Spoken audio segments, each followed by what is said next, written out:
हरियाणा के मुख्यमंत्री नायब सिंह सैनी ने वीरवार को चंडीगढ़ में कई महत्वपूर्ण बैठक की। सीएम ने हरियाणा सचिवालय में सुबह करीब 11:30 बजे हरियाणा इंजीनियरिंग वर्क्स पोर्टल की समीक्षा बैठक की।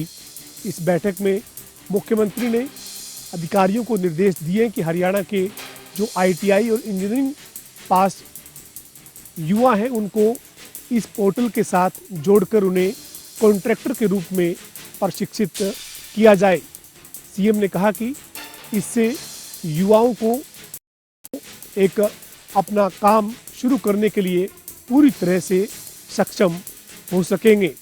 इसके बाद मुख्यमंत्री ने हरियाणा के विभिन्न विभागों की तमाम परियोजनाओं और सरकार की नीतियों को लेकर एक महत्वपूर्ण बैठक की। करीब 3 घंटे चली इस बैठक में मुख्यमंत्री ने अधिकारियों को निर्देश दिए हैं कि सरकार की तमाम जो नीतियां हैं उसमें महिलाओं, युवाओं, किसानों और गरीब कल्याण को ध्यान में रखकर तैयार की जाए। इसके साथ साथ जो भी फसल जिस क्षेत्र में होती है उसके मुताबिक वहाँ पर क्लस्टर बनाकर काम किया जाए ताकि किसानों को उसका फ़ायदा मिल सके। इसके अलावा मुख्यमंत्री ने इस बैठक में अधिकारियों को निर्देश दिए हैं कि यमुनानगर के प्लाईवुड उद्योग को आगे बढ़ाने के लिए एक अलग से नीति निर्धारित की जाए और इसके मुताबिक काम आगे बढ़ाया जा सके। इसके अलावा मुख्यमंत्री ने शाम को अपने संत कबीर कुटीर आवास पर साके समाज के लोगों से मुलाकात की। इस दौरान मुख्यमंत्री को साके समाज के लोगों ने स्मृति चिन्ह भेंट किया और मुख्यमंत्री ने जो कार्य इस समाज के लिए किए हैं उसके लिए आभार व्यक्त किया।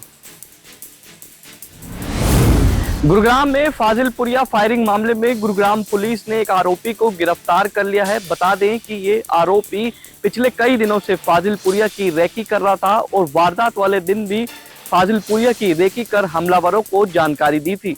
गुरुग्राम में 14 जुलाई को फाजिलपुरिया जब अपने गांव फाजिलपुरिया से निकले घर की ओर तभी एसपीआर रोड पर कुछ हमलावरों ने उन पर फायरिंग कर दी, जिसके बाद उनकी जान बाल बाल बची। वहीं इस पूरे मामले में अब गुरुग्राम पुलिस बाकी आरोपियों की तलाश में जुटी है। यमुनानगर के शिशरौली क्षेत्र के गांव कोट बसावा माजरी में एक बहुत ही हैरान कर देने वाला मामला सामने आया है। बताया जाता है कि 75 वर्षीय शेर सिंह नामक व्यक्ति मरने के बाद एक बार फिर जिंदा हो गया, जिससे लोग आश्चर्यचकित रह गए। परिवार वालों ने बताया कि शेर सिंह जो कि 75 साल का वृद्ध है, उसको हार्ट अटैक आया और उसे एक निजी हॉस्पिटल में दाखिल करवाया गया, जहां पर डॉक्टरों ने उसका इलाज शुरू किया और उसको वेंटिलेटर पर भी रखा। बताया जाता है कि कुछ देर बाद शेर सिंह को मृत घोषित कर दिया और परिवार वाले उसका शरीर लेकर गांव लौट आए। परिवार वालों ने इसी बीच अपने अन्य रिश्तेदारों को भी शेर सिंह के मरने की सूचना दे दी।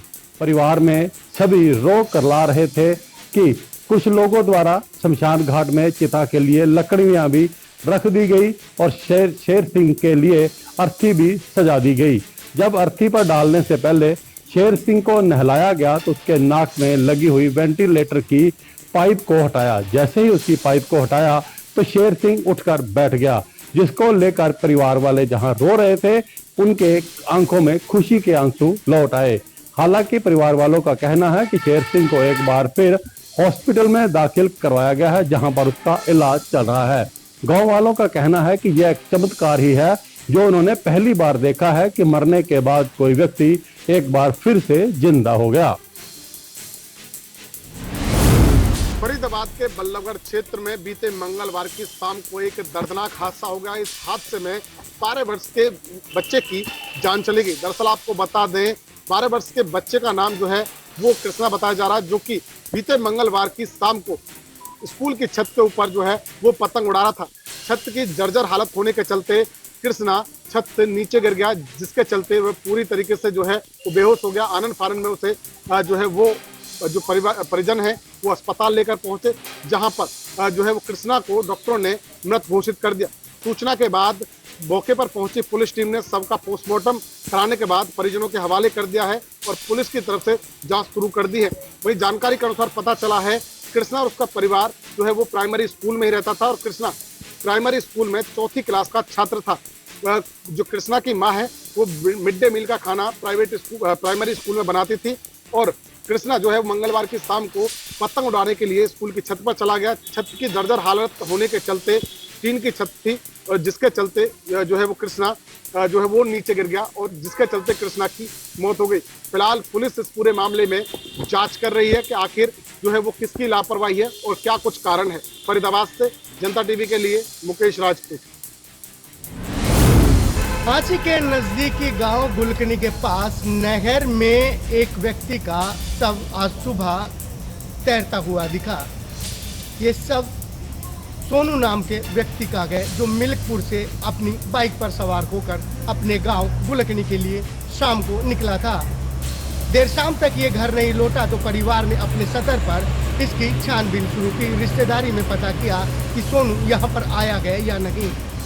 आज सुबह परिवार को आसपास के लोगों ने सूचना दी कि उनका लड़का सोनू नहर में उसका शव मिला गया, जिसके बाद मौके पर पुलिस को भी सूचित किया गया। पुलिस ने मौके पर पहुंचकर ग्रामीणों की मदद से शव को बाहर निकाला व खांसी के नागरिक अस्पताल में मोर्चरी में पोस्टमार्टम के लिए रखवाया। फिलहाल पुलिस मामले की छानबीन कर रही है। इंद्री की पश्चिम यमुना नहर में आज एक युवती का शव तैरता हुआ ग्रामीणों को नजर आया। यह गांव खेड़ी मानसिंह की घटना है, जहां पर आज लोगों ने सुबह के समय वहां पर एक युवती का शव तैरता हुआ दिखाई देता है तो उसकी तुरंत ही सूचना इंद्री पुलिस को दी जाती है और गोताखोर को भी उसकी सूचना दी जाती है। मौके पर पुलिस भी पहुंचती है और गोताखोर भी पहुंचते हैं। शव को किनारे लगाया जाता है, शव की पहचान करने का प्रयास किया जाता है, लेकिन शव की पहचान नहीं हो पाती। आपको बता दें कि शव जो है 3-4 दिन पुराना बताया जा रहा है। पुलिस का कहना है कि उन्होंने शव को बाहर निकाल लिया और उसको मर्चरी हाउस करनाल भेज दिया है। शव की शिनाख्त करने का प्रयास काफ़ी किया गया, लेकिन शव की शिनाख्त नहीं हो पाई है। रादौर यमुनानगर भी उन्होंने सूचना दे दी है ताकि वहां की यदि कोई युवती इस प्रकार से इस पश्चिम यमुना नहर में गिरी हो तो वह अपनी शव की शिनाख्त कर सकता है। यदि 72 घंटे के बाद शिनाख्त भी नहीं हो पाई तो शव का अंतिम संस्कार कर दिया जाएगा। आपको बता दें कि कल भी इंद्री पश्चिम यमुना नहर में 2 जो युवतियां हैं वह नहर में छलांग लगा देती हैं। उनके भी शव का आज तक कुछ पता नहीं लगा है, उसके भी प्रयास जारी हैं। लगातार पुलिस और गोताखोरों की टीम जो है पश्चिम यमुना नहर में सर्च अभियान चलाए हुए है। आपको बता दें कि लगातार पश्चिम यमुना नहर में इस प्रकार के शव आने की घटनाएं दिन प्रतिदिन बढ़ती जा रही हैं। पानी अधिक होने के कारण कहीं ना कहीं शव जो है वारिसों को जो नहीं मिल पाता और वह काफ़ी आगे तक चला जाता है। पुलिस इस मामले में जांच कर रही है और सभी थानों में इसकी सूचना दे दी गई है।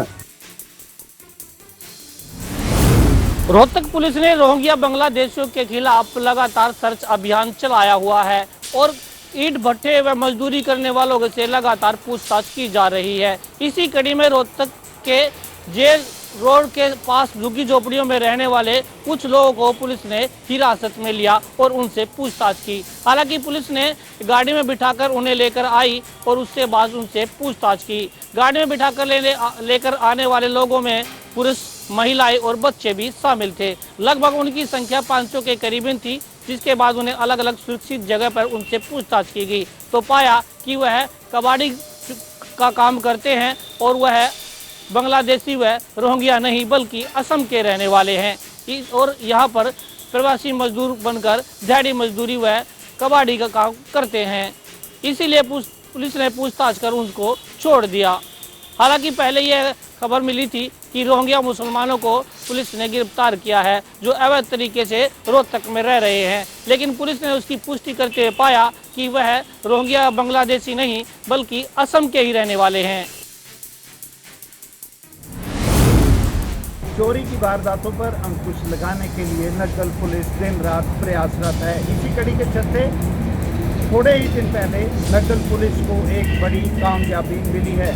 पुलिस को सैनी माजरा निवासी राय सिंह ने शिकायत दी थी कि वो अपनी बाइक से खेतों में चक्कर लगाने के लिए गया था। जब वो वापस आया तो वहाँ पर सड़क किनारे जहाँ उसने बाइक खड़ी की थी वो बाइक नहीं मिली, जिसके बाद पुलिस ने नाकाबंदी करते हुए मटेरी शेखा से 14 जुलाई को एक व्यक्ति को काबू किया, जिससे पूछताछ के दौरान पता चला कि वो उसने ही वहां से बाइक चोरी की थी।